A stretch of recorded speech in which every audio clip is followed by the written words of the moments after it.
Okay, so tonight we'll continue discussing the 64 Seva Aparads, which are mentioned in the Nectar of Devotion, under the chapter 8 of the Nectar of Devotion, which is entitled Offences to be Avoided. So last week we discussed the first 28, and now we'll continue. Does anyone have any questions about what we discussed last week or the previous weeks?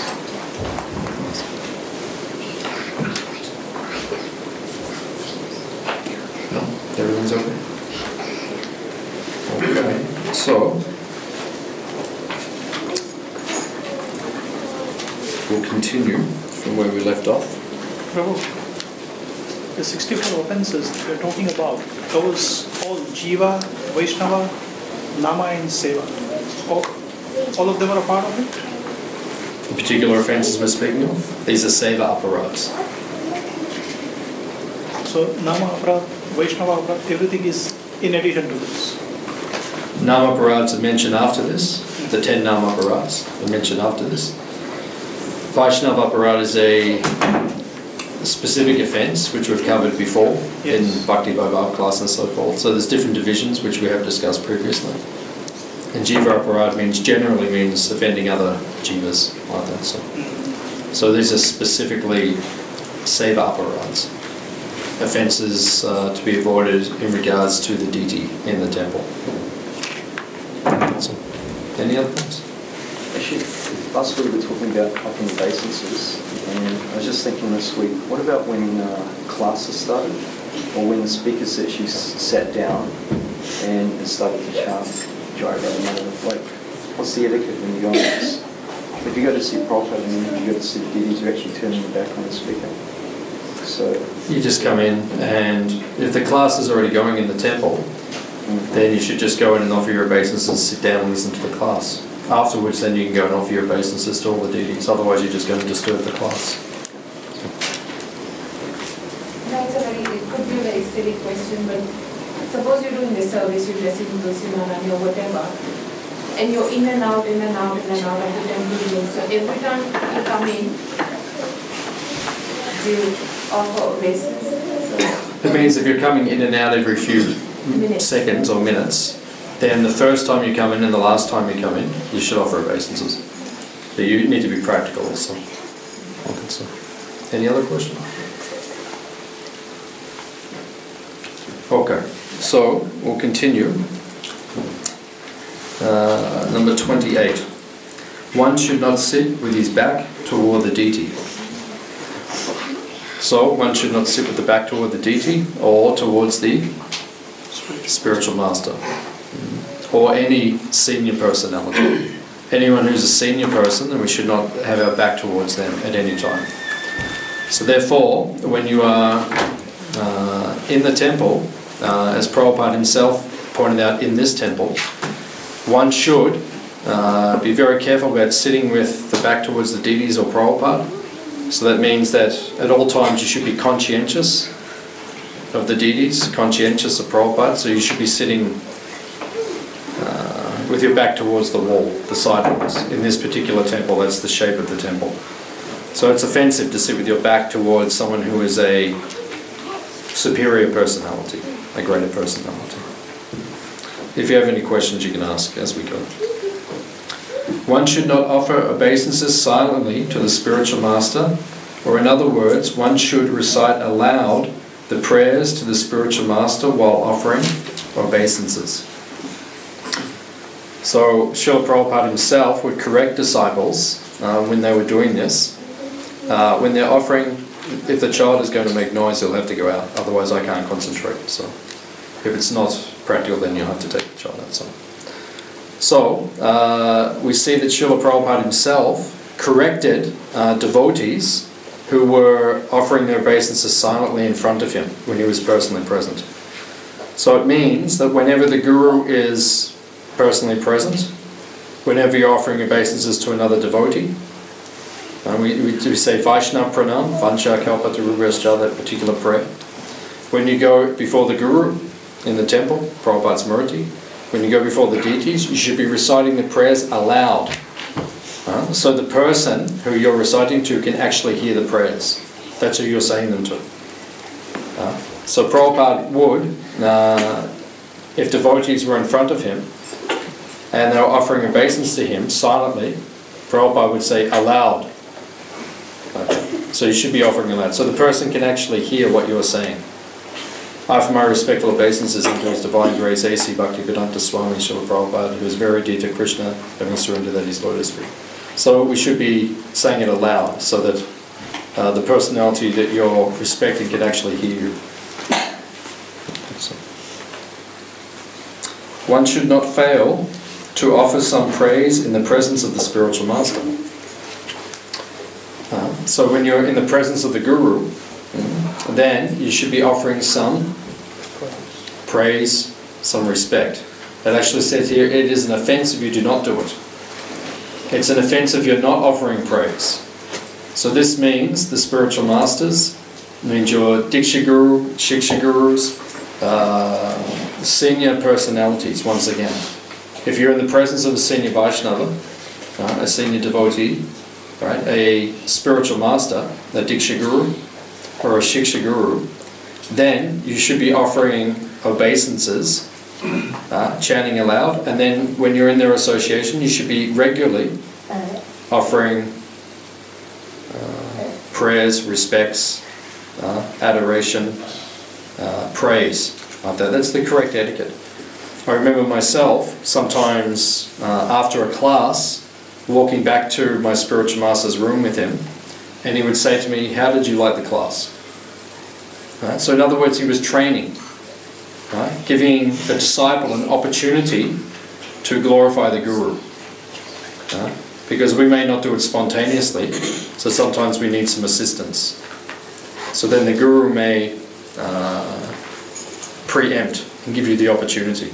How did you like this? How did you like that? Like that, to give you the opportunity. So you should learn to do it. Offer praise. Actually, it says here, if you're with the Guru, you do not praise, then it's an offense. How is it the offense to the deity? An offense to the deity?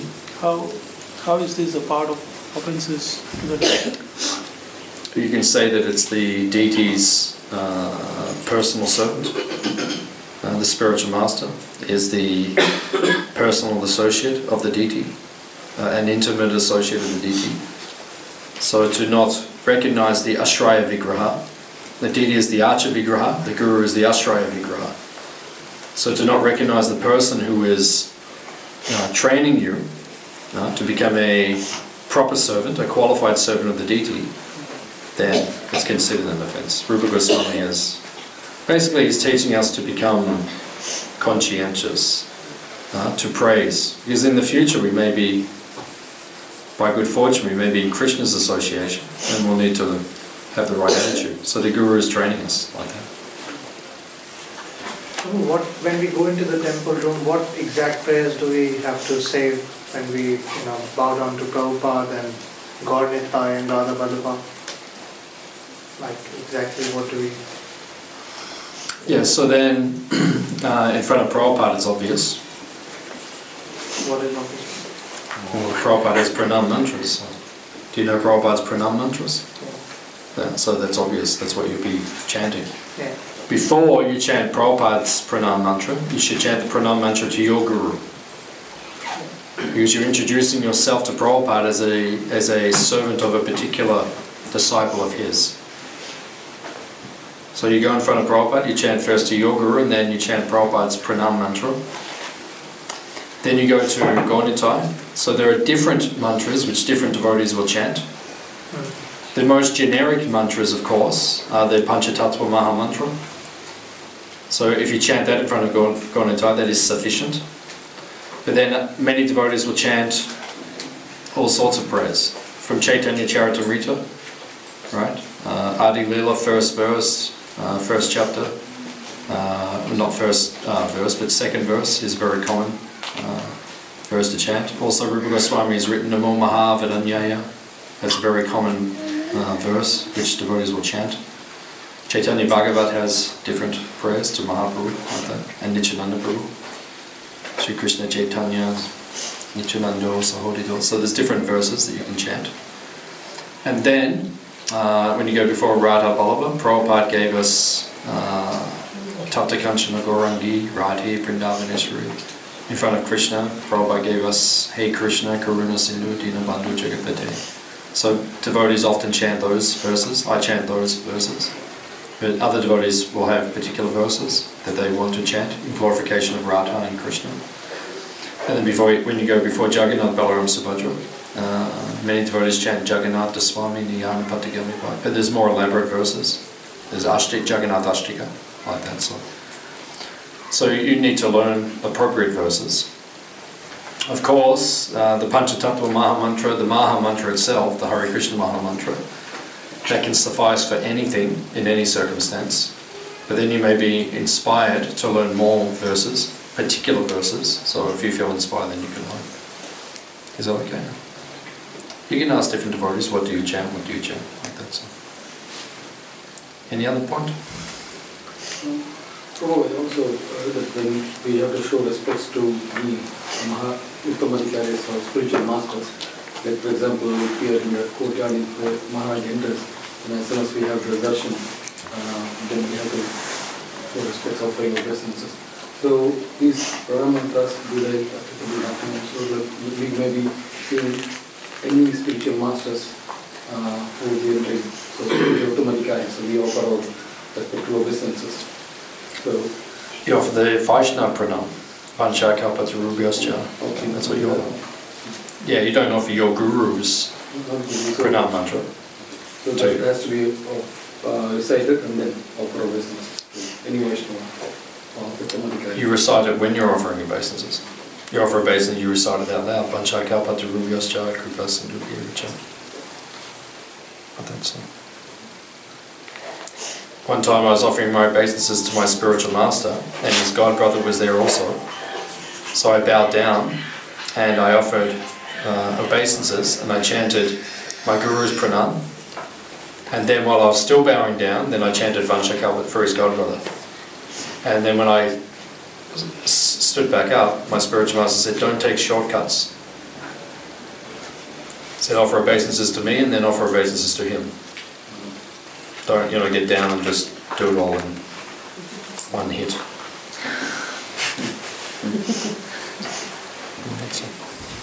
Any other points? Okay. One should not praise himself before the spiritual master. It's an offense. Oh Guru Maharaj, did you like the lunch that I cooked for you today? I'm such a wonderful cook. I am expert at these particular types of puri. Did you like this puri? Okay, so don't praise yourself in front of the Guru. It is inappropriate. Don't praise yourself in front of anyone. That is inappropriate. It's called Vaishnava-Achar. Achar means proper behavior. Devotees don't praise themselves in front of others. Like that, but praise others. You should always be looking to praise others. And if you are praised, then you should give credit to your spiritual master, or give credit to the other devotees, or you should offer praise back to that devotee. Like that. One should not deride the demigods before the deity. So you're giving class in the temple before the deities. You should not deride the demigods.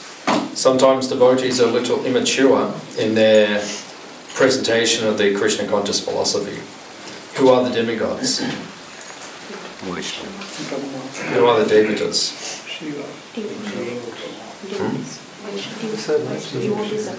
Yeah, the Vaishnavas, they're devotees. They all wear tilak. They're all elevated Vaishnavas, more elevated than us. They're intimate servants of Krishna, who run the universe on his behalf. We can't even organize our house on his behalf. There's 33 million principal demigods, and each demigod has 100 assistants. So 330 million demigods.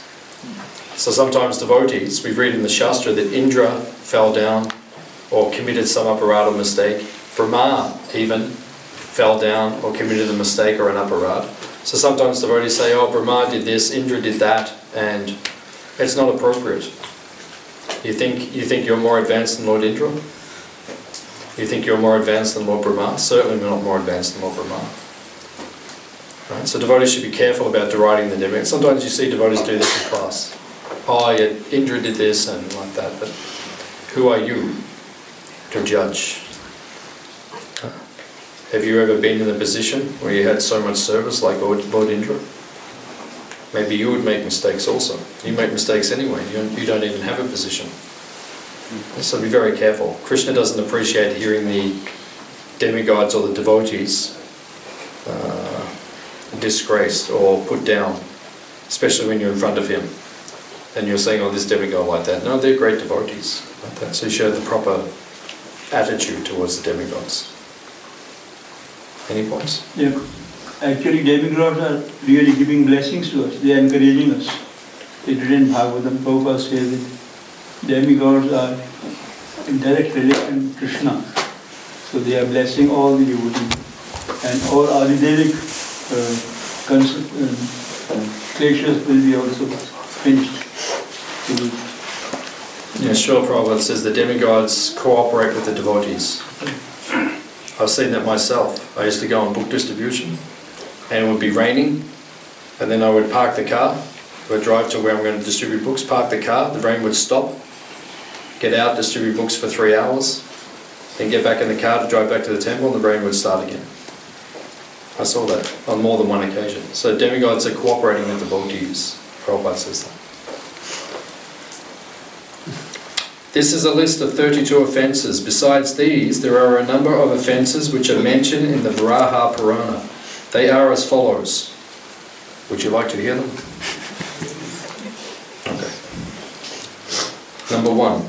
One should not touch the deity in a dark room. So, it is said that the deities should never be left in the dark. That is why you'll see next to Radha Vallabha, on either side of their altar, there is a ghee lamp. So even at night when the temple is closed and all the lights are off, those ghee lamps are always there. There's always light. The deities should never have no light. There always should be some lamp, some deepa. So that is the system. We have the ghee lamps. So when all the main lights are turned off, then the deities bail like that. So it says here it is an offence to leave them in the dark. It's an offence to touch them in the dark. So it is not appropriate. So one must make sure the deity is always surrounded by light. There's always deepa. And you see in the temple here that even if the lights go out, if there's a power failure, there's still light for the deities. What about in the house? In your house, you make the best arrangement you can.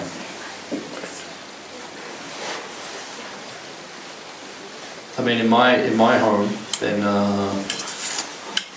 I have the deity room is light. There's always light coming from the window in the daytime. And as soon as it starts to get dark, I turn on the light. Okay. There's no power shortage in my house because it's solar power. Do you leave it on the whole night? No. When I put the deity to rest, then I turn the light off. I don't have it deep like that, so I don't do that. But in the temple, we do that. One should not fail to strictly follow the rules and regulations in worshipping the deity. So Srila Prabhupada says there are rules and regulations. And Prabhupada says if you do not follow the rules and regulations, where is the proof that you love Krishna? These rules and regulations, just like here we're reading all the offences to be avoided. This is called nisheta, or things that we should avoid in Krishna consciousness. One should always remember Krishna, one should never forget him. That is the principle given by Rupa Goswami, given by the Shastra. So how will we forget Krishna if we commit the offences? How will we remember Krishna? By following the appropriate rules and regulations. So there are appropriate rules and regulations. They must be followed. So you should not neglect. So whatever is in this book, Prabhupada actually said, the Nectar of Devotion is the law book for ISKCON. Hands up if you like to break the law. No? So you should not break the law. You should follow what is in the law book, what is in the Nectar of Devotion, the Bhakti Rasamrita Sindhu. So Prabhupada says there are rules and regulations, but if you do not follow them, where is the proof that you love Krishna? If you neglect the rules, if you neglect the regulations of devotional service. And Prabhupada said he has simplified things for us. Srila Prabhupada said in the early days of ISKCON, he said, if I gave you all the rules and regulations in the Shastra, you would faint. If they gave everything to us. So it has been minimized. And what is here in the Nectar of Devotion, in the Bhakti Rasamrita Sindhu, it is minimal, actually, compared to what is in the Vedic literature. So we should not neglect the rules and the regulations. All these things we should follow strictly. Then we will advance in Krishna consciousness. One should not enter the temple of the deity without first making some sound. So when we enter the temple, what do? We ring the bell. Now why do we ring the bell inside the temple? The bell should be outside the temple. Because it says here that we should make the noise before we enter the temple. Just like if you go to someone's house, do you walk in the door and then ring the doorbell? Right? But why do we do it here in this temple like that? Because we have neighbors.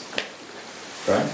And if the devotees were all ringing the bell at 4:30 in the morning, right, it would wake the neighbors up. That's specifically in this temple why the bell is in the temple. But factually speaking, you're supposed to make the noise before you enter. Now when you leave the temple, do you need to ring the bell? So why do so many of the people who come to this temple do that? Have you ever left someone's home and ring the doorbell? So what is this system? You see people, they walk in the temple, they offer obeisance to the deities, as they're leaving, they ring the bell. In all the 8 directions or the 16 directions. So what does that mean? Where is this coming from? Where are all these things coming from? It must be verified by Guru, Sadhu and Shastra. Just like you see the people, they go in before the deities and they do all these special.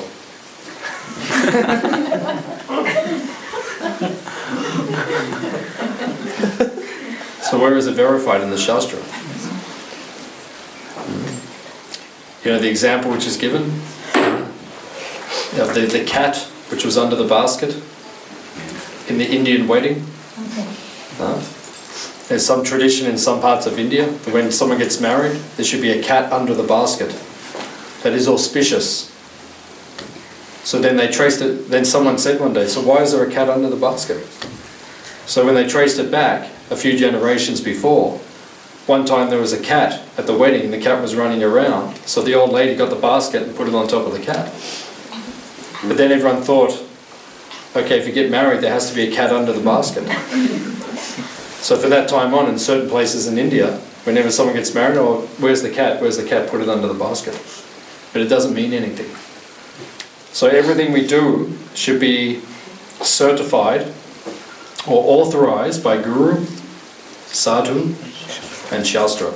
Otherwise, what are you doing? What is this ringing the bell as you leave the temple? What does that mean? Ring the bell. Oh, now I'm leaving, I ring the bell. What does it mean? Doesn't make sense. Krishna, I'm going now. You don't go into someone's home and then as you're walking out you press the doorbell. I'm going now. That doesn't make sense. So people should do things properly. And we should train people who come here to do things properly. You just say to people nicely, say, why are you doing like that? Where is that? Where is that system? Right? And you should train people to do it properly. It must be authorized. Otherwise it becomes speculation. That is the difference between Vedic civilization and Hinduism. Hinduism has no foundation. Right? The Vedic civilization has foundation in the Vedas themselves. So. Okay. One should not offer any foodstuff to the deity which has been seen by dogs or other lower animals. So this means that when the deity's plate is carried from the temple kitchen, from the deity kitchen to the deity room, it should be covered at all times. It should not be seen by others, because others will contaminate the offering by seeing it and desiring to eat it. Right? So particularly lower animals, like dogs, they're contaminated in consciousness. They always think about eating. They never offer their food. So therefore it is contaminating to the offering if it's seen like that. So this means that people should be very cautious the way they deal with the deity kitchen. Even when I got here and I was walking here to the classroom, I saw devotees inside the deity kitchen with the cook. Now the cook is authorized to be in that kitchen because he's cooked the offering. No one else is authorized to go in there. People just walk in and out of there all the time. You're not actually supposed to be in there.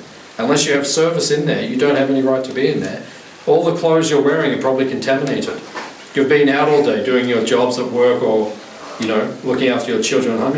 You're not suchi, you're not clean. What are you even doing in there? I see devotees all the time in there. It's not appropriate, actually. So you should not be seeing the offering, and particularly you should not see the offering before it is offered to Krishna. Unless it is your service to be in that deity kitchen, you should not go in there. Go in and look what's being cooked and like that. It's not appropriate. I think so. Okay. One should not break silence while worshipping. This particularly is in reference to the pujaris in the deity room itself, in the actual deity room. They should not break silence. This is one of the most important rules of deity worship. If you become a brahmana, if you become a pujari, and you enter into the deity room, this is one of the most important rules that you must follow. You do not break silence. When one devotee was assisting in Mayapur during the installation of the Panchatattva, and they did the Abhishek ceremony, and only certain devotees were allowed to go into the deity room at that time, then one of the devotees, he asked the head pujari, Jinanivas Prabhu and Pankajangris Prabhu, he said, what should we do now we're going into the deity room with the Pancha? And the one instruction they got was, do not break silence. Do not speak. Right? It breaks the entire mood of the deity worship. The only thing you can do when you're worshipping the deity, you can sing for the deity's pleasure, the Hare Krishna maha-mantra, or some appropriate Vaishnava bhajan, but otherwise you should not break silence. Unless it's very important. Sometimes the pujaris have to communicate to each other, but only very, very important things should be spoken. One should not pass urine or evacuate while engaged in worshipping. So if you are doing the puja for the deity, it is an offense to interrupt the puja. Right? So if you have to go and pass water or evacuate past stool, it's actually an offense to interrupt the deity worship. Now, if one does have to do that, if it's an absolute emergency and one has no choice, then one should pray very humbly to the deity. But one should never, under any circumstances, break the deity's worship while the deity is being bathed. In the middle of bathing the deity, when he's having snan, and his body is cool from the water and the liquid that you're pouring on him, you should not leave at that time under any circumstance. Other times, in very, very serious emergency, when you cannot for any reason, you have to go and pass all urine, then you have to pray to the deity and beg his forgiveness for the offense. But generally, pujaris should train themselves that they do not break the deity's worship. While the deity is being worshipped, it must be maintained. It's an offense to the deity just to walk off in the middle. So. One should not offer incense without offering some flower. So if you're offering agabati, if you're offering incense, Rupa Goswami says you must also offer a flower at that time. So the the largest arti we do, we offer 7 articles or 8 articles like that, 9 articles like that. We'll offer the agabati, right, the deep, right, the water, the cloth, right, the flowers, and the chamara, and then possibly the peacock fan if it is hot weather. So each of these items, they have particular, because you're receiving the deity at that time. Or you can say that you're entering the deity's personal abode to worship him. So you're offering particular articles for their reception or for their pleasure. Just like you offer the incense to create a pleasing atmosphere. Right? You offer the deep or the lamp, you imagine that you are lighting the temple room. Because in previous ages, they actually had to light things. If a guest was coming, you would have to light all the lamps in the home. These days we just turn on the light, it's done. But in the traditional system, you're offering the lamp, you're meditating that I'm actually lighting the abode of the Lord, or the mandap of the Lord, or the pastime, the lilastan, or the place of pastime of the Lord. And then we offer the water, right, to bathe the Lord or to wash his feet. Then cloth, after someone's taken bath, you offer fresh cloth. Here now put on some new clothes. In the spiritual world, Krishna never wears the same clothes twice. Always fresh, always. Krishna gets changed multiple times each day. Practically every time he takes bath many times a day. He's always bathing in the Jamuna or bathing in Radha Kund or different places. Then he's always offered fresh cloth. He never gets offered the same clothes twice. So we offer cloth to the respected Lord. That's when we offer the handkerchief. We're meditating, I'm offering cloth to the Lord. Then flowers 7 times around. Meditating, we're putting on 7 garlands around the Lord's form, offering 7 garlands. And each garland can have 7 types of flowers in it. So in your mind, maybe you're just offering some marigolds, very simple flowers, but in your mind, you can be offering 7 types of garlands made of 7 different types of flowers. In your mind, you can do so much. It's called Manasa Puja. Then we offer the chamara to keep the insects away. And then if it's hot weather, then we offer the peacock fan. Like in India, now it's hot. They're doing Chandan Yatra now, is it? So then they'll offer the peacock fan. Here in Melbourne, in summer, we also offer the peacock fan. But interesting, now like we'll start offering the peacock fan maybe at the beginning of December to the end of March, something like that. But you have to be sensitive to the Lord's needs. Just like if I'm doing the arti to Prabhupada or to the deities in summer, but in Melbourne, the weather is very erratic. Right? So in the middle of summer, you can have a 15 degrees day or a 20 degrees day. So you don't need to offer the peacock fan on that day. Right? You might think, oh, I have to offer it because we offer it at this time of the year. But you have to be sensitive to the air temperature. If it's a cold day in summer, you don't offer the fan. How do you like it? Someone comes up to you. Right? Middle of a cold day, and then just like today is cold, right? So if we put a fan on you, how do you feel? Right? So you don't offer a fan in the middle of a cold day. So in India we have more constant weather patterns, but here in Australia you have to be sensitive to the Lord. Like that. At all times you have to be sensitive to the Lord. This is called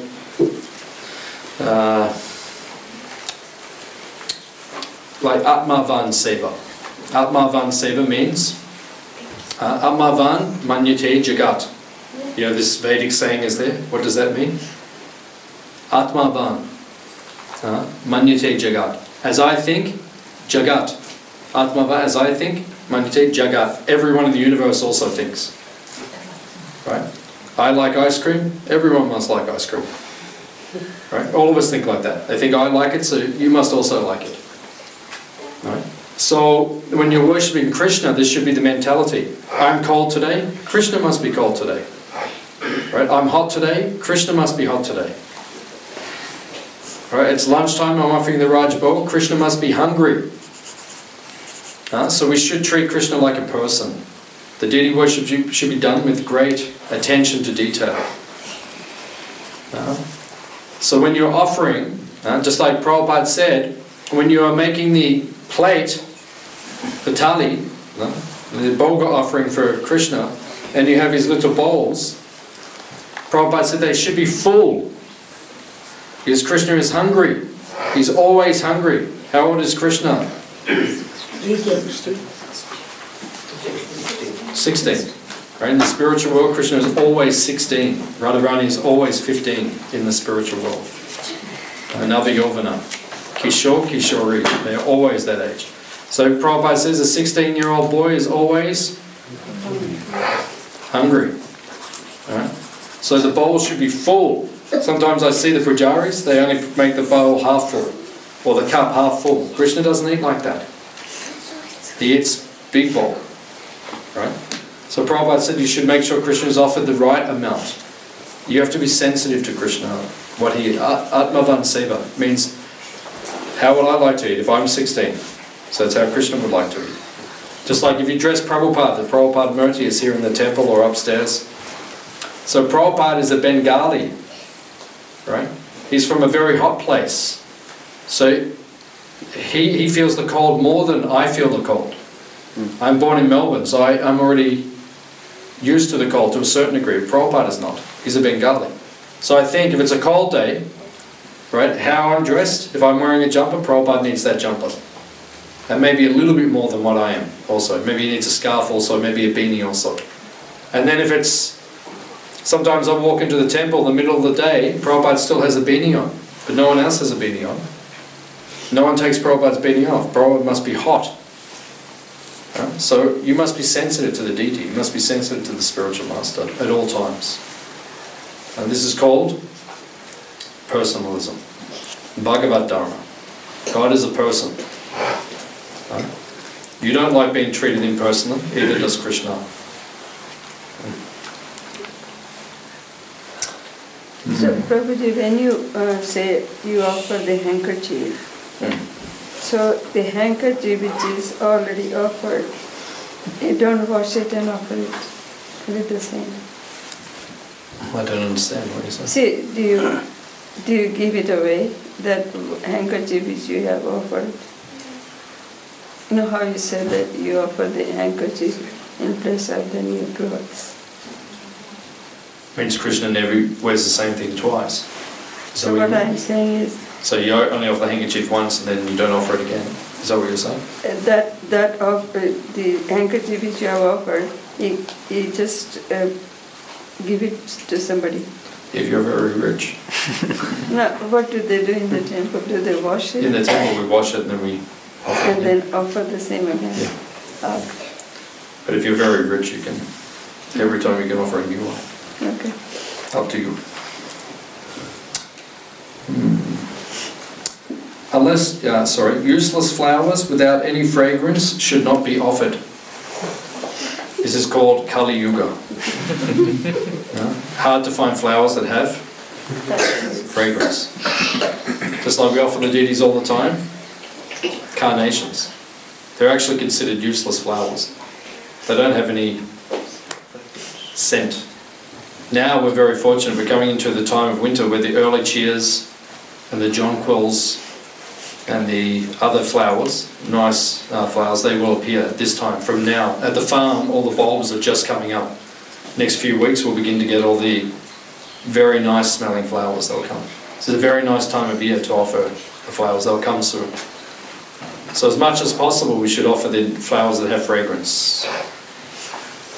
At the farm I'm offering marigolds, because marigolds have some nice honey fragrance. Good ones do, the ones we have at the farm do. So we're growing them. So you should have some flowers around. Soon jasmine will come. Okay, so you can offer the jasmine.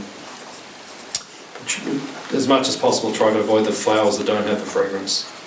Kali Yuga is difficult, because the flowers are useless. Even the roses sometimes they don't have fragrance.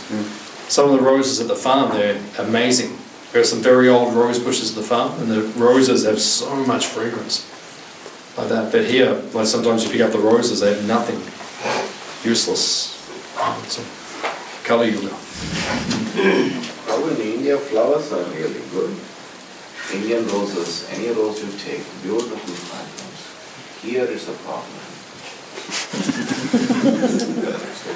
We should go and live in India. What are we doing here? I am talking about it. I don't know why people left India. Okay. One should not fail to wash his teeth very carefully every day. So we covered this in the cleanliness seminar. When you get up in the morning, you should right? Scrape your tongue, floss your teeth, right? At least once a week, but you can do every day as well. And brush your teeth. Then take bath. Then you get into the deity room. I think so. One should not enter the temple room directly after sexual intercourse. So if you're planning to have a child, Garbhadan Samskara, you should not enter the temple room that day. If you have deity worship or deity service on that day, you should exchange it with another pujari. If you're doing Garbhadan Samskara, you're planning to have children, and you don't enter the deity room on that day. Because your consciousness can be affected like that, can be materialized.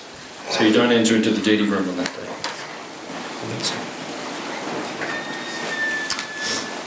One should not touch a woman during her menstrual period.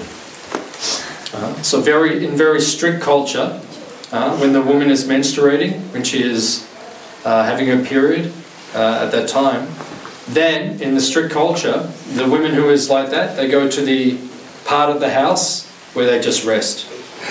And the other women in the house will take care of the cooking and all these things.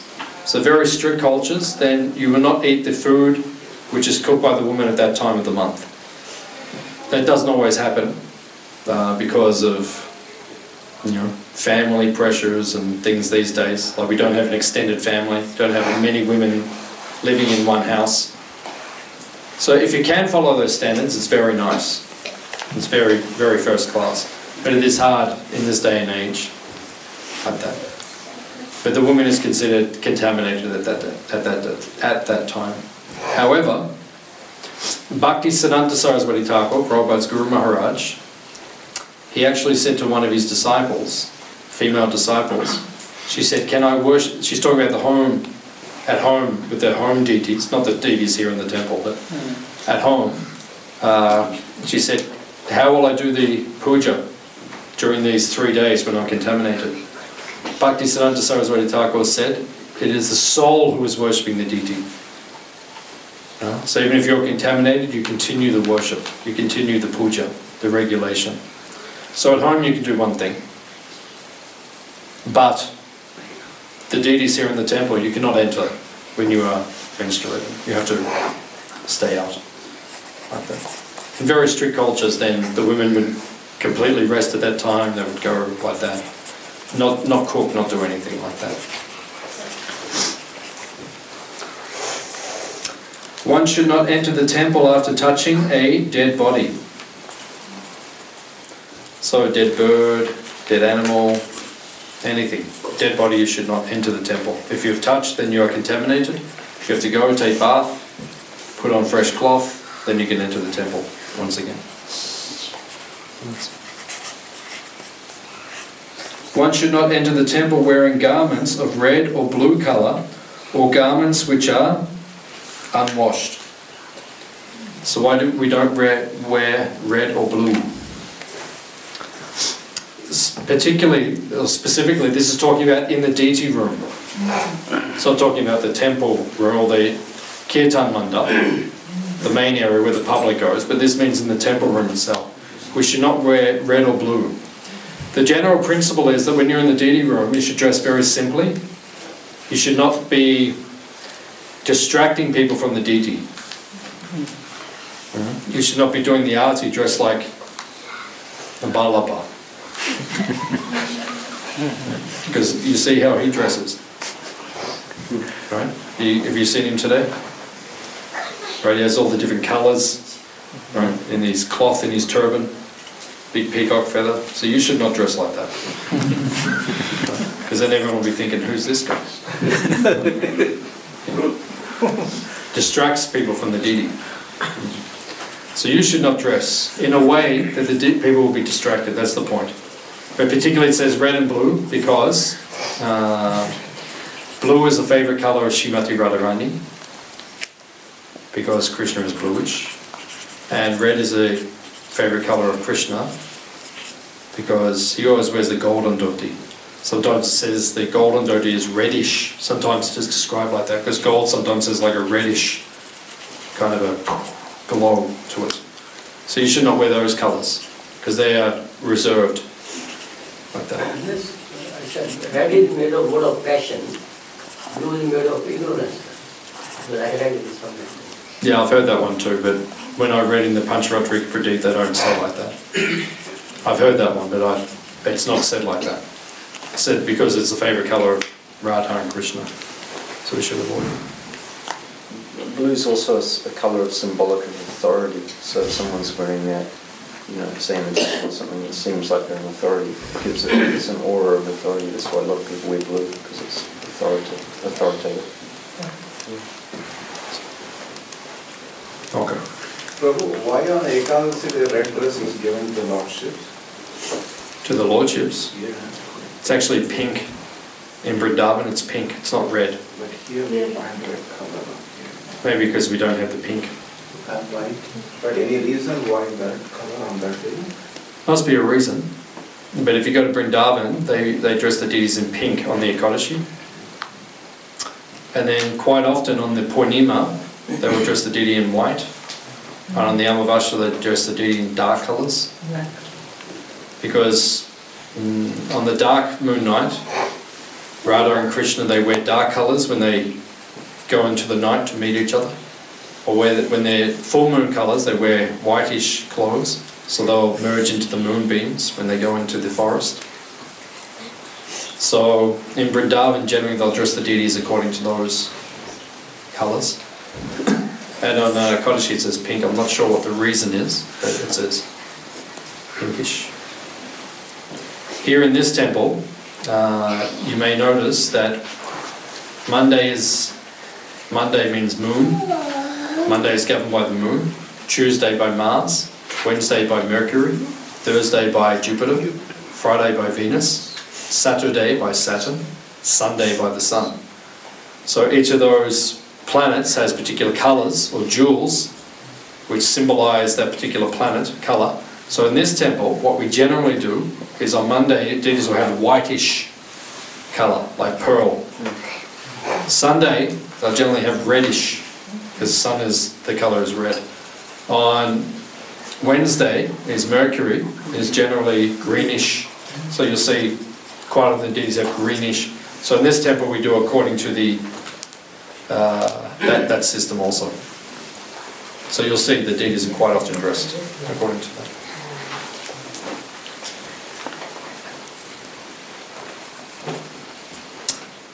One should not enter the temple after seeing a dead body. Same thing, if you see a dead body, generally means a human body. If you see a dead person, that will contaminate the consciousness, create some disturbance in the mind. So specifically it's saying one should not enter the pujari room. If one sees a dead body, one should go, take bath, cleanse oneself, and then one can possibly enter it, but otherwise you're considered contaminated. You'll see that, like in Mayapur a few years ago, I was there, one devotee, his name was Nirguna Prabhu, he was a disciple of Srila Prabhupada. He left this body, he left the world. So we went, he left in the late afternoon or the evening, like that. So we took his body to the Ganga a few hours later, and big fire, and his body was cremated on the bank of the Ganga. So then we had to take the boat out a little bit to one little sandbar where we went out and we took his body, and his body was cremated. And then we took the boat back to the shore, and then at that time we're considered contaminated because we've been in a crematorium like that. So Janani Vasprabhu and Pankajangabu, they just dove straight into the Ganga. It was dark, it was like night time. But to purify themselves with all their cloth on, because everything is contaminated, they just dove into the Ganga, right? And then purified themselves. Then they walk back to the temple wet, like that. And then they consider purified by Ganga. And then you change into fresh cloth. That is the system. One should not pass air within the temple. So this was mentioned in one of the previous classes. If you're passing air too much, everyone passes air, but you're passing air too much, that means your diet is not regulated. It means you're eating too much or too much of the wrong thing, or you're not controlling your senses. If you regulate yourself, you won't pass air. Everyone passes air, but not too much. You have to control your eating. Especially if you're a pujari. If you're actually in the deity room itself, it's an offense to pass air, so you have to be very careful and regulate your eating. See, in India, they carry the dead body like like a procession. So I mean, if you see that kind of thing, you are contaminated. Yeah, you're contaminated. Yeah, you have to go and take bath.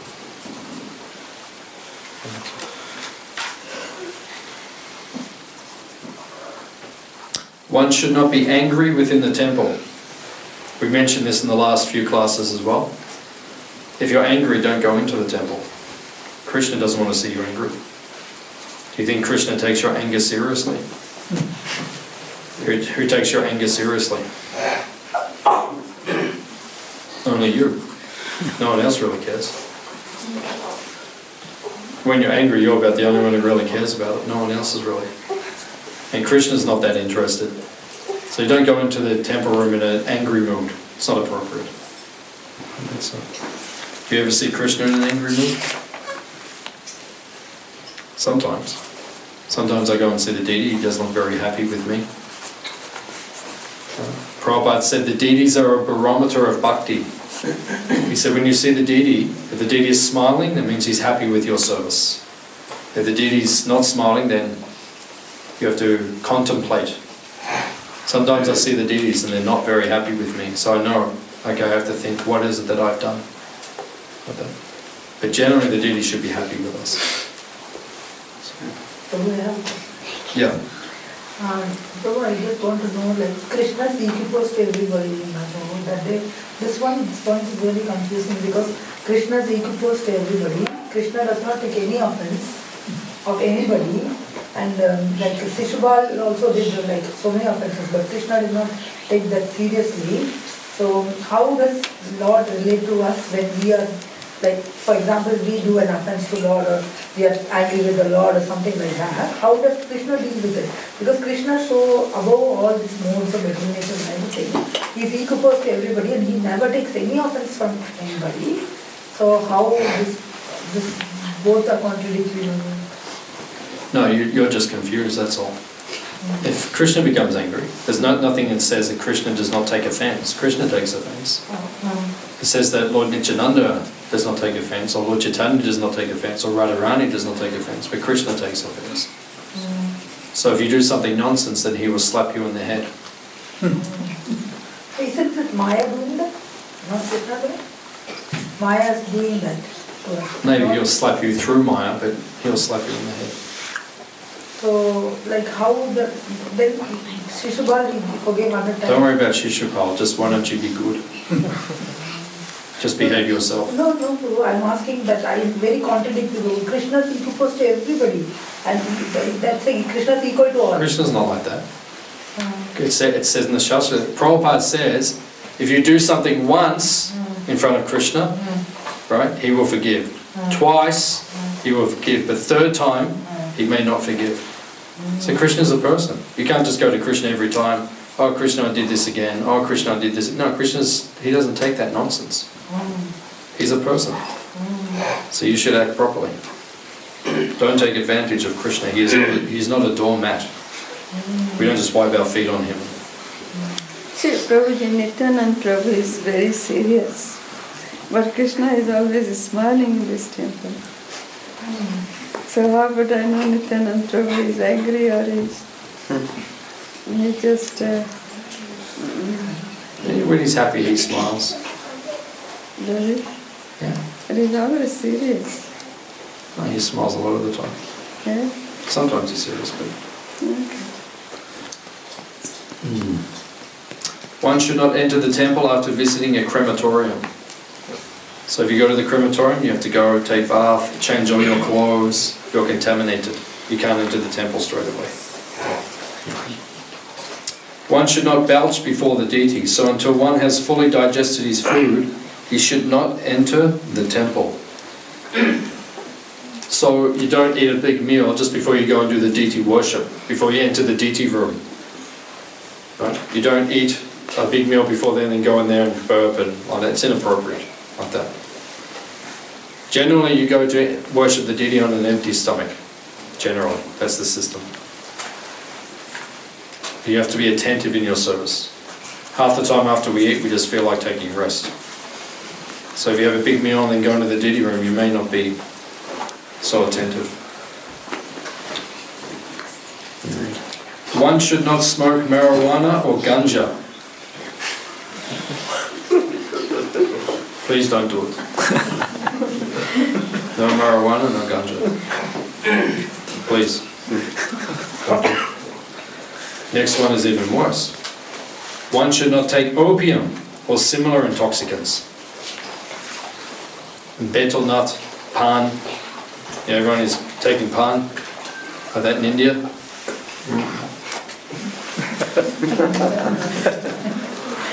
Vaishnavas do not take it. In Papua New Guinea, everyone does it. Right? Actually, the Prime Minister, I think it was, of Papua New Guinea actually passed a law to stop it. Big protest. Because the whole Papua New Guinea is red. You can't even walk because everyone's just spitting everywhere. So it's not nice. Devotees don't take it. But the betel nut does produce the red color. No, when they made the pan. But the betel nut, sometimes we offer, or not sometimes, in the temple here, we offer to Krishna the betel nut, which is mildly intoxicating. Makes you feel like a little happy. It's not heavy intoxicant, but a little like chocolate. Take a reading. So the deities get offered every day, but you should not take it. If you take the pan or the betel which is offered to the deities, you pick out the betel nut. You don't take it and say, oh, that's maha-prasad, take it. Lord Chaitanya would not take it. It's not a heavy intoxicant, but still Lord Chaitanya would not take it. So we should also, Krishna takes us, or we don't take it. Prabhu, it's only thing, raw betel nut is intoxicant, not the dry one. Okay. So I think for Vaishnavas, I think we don't take either, as far as I understand. When you're in the spiritual world, Krishna will give you some. But down here you have to earn your right. That's all. Just like in the spiritual world, everyone walks on Govardhan Hill. But in the material world, Lord Chaitanya forbade all of us to walk on Govardhan Hill. So in the spiritual world they do it, but here we don't do it. Because Lord Chaitanya is teaching us, don't take betel nut. Don't walk on Govardhan Hill. You're just a sadhaka, you're just a practicing devotee. Otherwise you will commit offences. So when you become purified, then Krishna will give you right. The spiritual world is different. Okay. One should not enter the deity room or touch the body of the deity after he has smeared the oil over his body. So you don't put oil, after we take baths sometimes, we put oil on our body. We bathe and then we put oil. But when you put the oil, you're contaminated. Right? So that means you cannot enter the deity room. Like that. So, like I put oil on my face, otherwise my face gets dry, like after I shave and everything, so I put oil. But if I'm worshipping the deity, I don't put oil.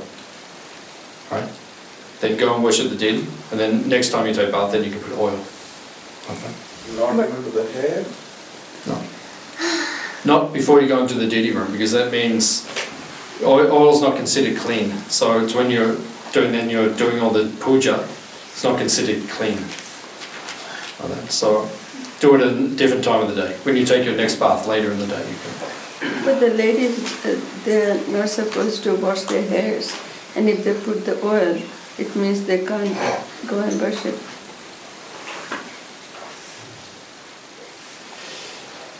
I'm not sure.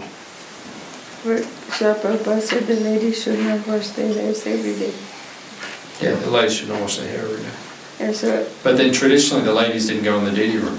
So ladies are a little complicated. I have experience. Cultural only. What's that? There's only cultural, like if you go to Kerala, every day ladies take head bath, like men. Yeah, no, but they don't go in the deity room. So things have been rewritten here because the women don't even go in the deity room in the Vedic situation. So, one should not show disrespect to a scripture teaching about the supremacy of the Lord. So you can't say, you read the scripture, and the scripture says this, and you say, how can that be true?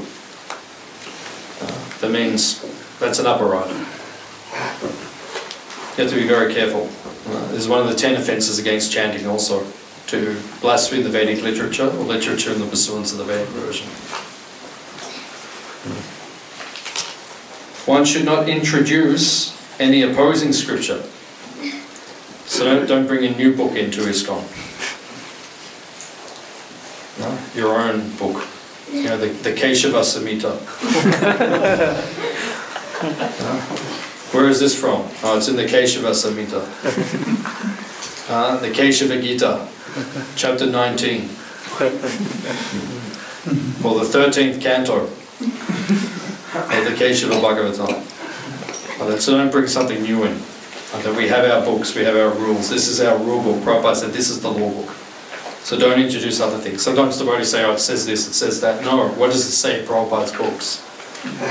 GBC has an Archana Padati. In ISKCON we have an Archana Padati, rules and regulations, system for deity worship. That's what we follow. If they do something in a different temple, they do things in different temples. That's fine. Jagannath Puri, Sri Rangam, they do different things. That's their system. But our system is different.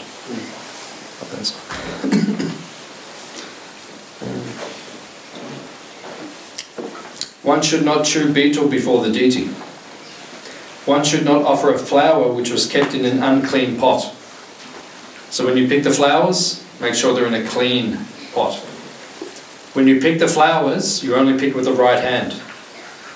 Very important. And you keep them in a clean pot. Something which is only used for the flowers, for the deities. And make sure you are clean when you are picking the flowers. All these things have to be followed. One should not worship the Lord while sitting on the bare floor. One must have a sitting place or carpet. So when you go in the temple room, when you're worshipping the deity it says this, but even in the temple room you should sit on the mats, not on the floor. Prabhupada didn't like us sitting on the floor. You know, if devotees were there, he'd say, sit on the mat. One should not touch the deity before one has completed taking bath. One should not decorate his forehead with the 3-line tilak. None of this tilak. Right? We don't want to see any of you coming to the temple with this tilak. Okay? This one. Not this one. Okay. Don't put the 3-line tilak.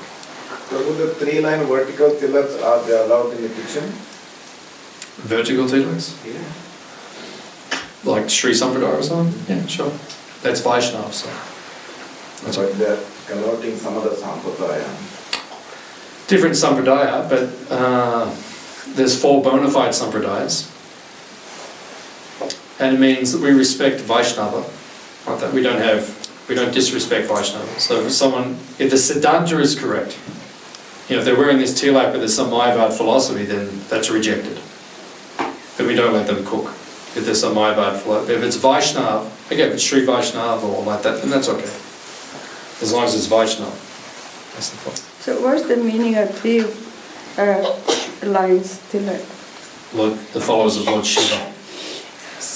Okay. You see in India, you've seen like the 3. Yeah. Are you from India? Yeah.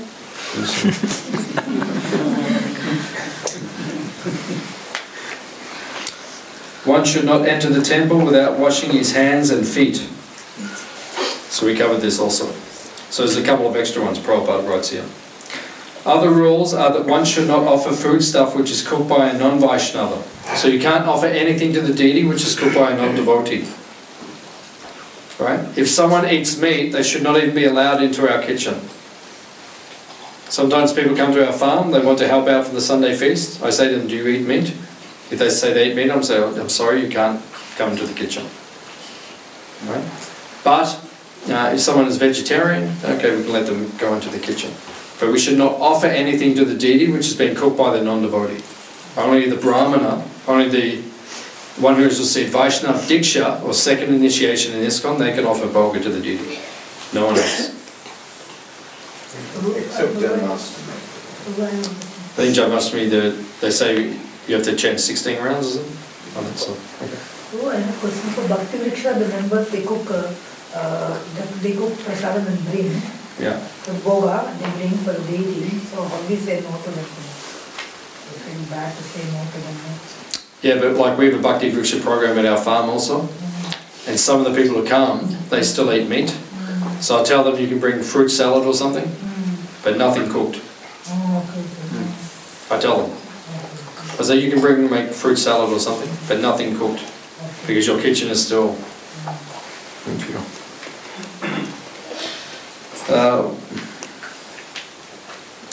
One should not engage himself. One should not worship the deity before a non-devotee. In front of the non-devotees, you don't offer puja. It means arti is okay, but what we do behind the closed doors, dressing and everything, we don't do in front of the non-devotees. One should not engage himself in the worship of the Lord while seeing a non-devotee. One should begin the worship of the demigod Ganapati. Ganapati means? Ganesh. So Prabhupada explains here that Ganesh has two tumuli. You see the elephants? They have like two bumps on their head. So on Ganesh's head stands Nrsimhadev. So when it says Ganesh removes the obstacles, it's actually Nrsimhadev who is giving the power. So in our tradition, we worship Nrsimhadev, and then Ganesh is automatically pleased. In India, everyone worships Ganesh to remove obstacles, but we already do it. Okay. The deities should not be bathed in water which has been touched by the nails or fingernails. Remember we said that? You have to be trained. There's ways to do it. Just like you go into the deity room, you have to bathe the deities. You put your hands into the bowl where the deity's towels are. The towel which is put into the water to then we clean the deities with that. So you make sure that your fingernails do not, when you dip the towel into the water, your fingernails do not enter into the water. And when you lift the towel up and you wring it out, you put your fingernails upwards and you wring the towel out like that so that the water does not drop back over your fingernails. So when you go in the deity room, you'll be trained. So you have to learn these things. And fingernails are contaminated.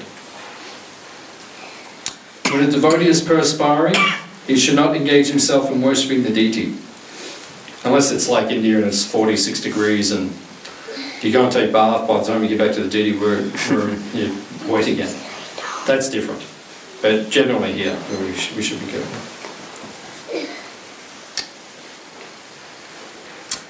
There are many other prohibitions. For example, one should not cross or step over the flowers offering to the deities. So when the Maharajas are making the garlands, you don't step over the flowers. Right? Very careful to go around like that. Also, you see the devotees sometimes when they're spraying the water in the temple, that water is prasadam. The Maharajas are sitting there making garlands and they're throwing the water and the water hits the garlands. Technically, then the garlands become prasad. So all the people who are throwing the water, they should be very careful about these things. You know, the women are making garlands, you don't throw the maha-prasad water on the garland.